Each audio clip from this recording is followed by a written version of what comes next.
atavuna alichokipanda. Vijana wengi tumempanda shetani, na ndiyo maana tunavuna umauti. Tazama, vijana wengi ni walevi, umri wao hauendani na matendo yao.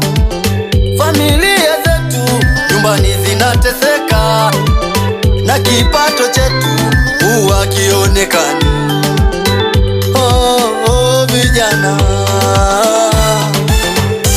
vijana tumrudie Mungu, vijana tumrudie Mungu, achana na dunia, vijana tumrudie Mungu, ya dunia yatakuchelewesha, vijana tumrudie Mungu, dunia tunapita, vijana tumrudie Mungu, familia zinatutegemea, vijana tumrudie Mungu, vijana tumrudie Mungu, vijana tumrudie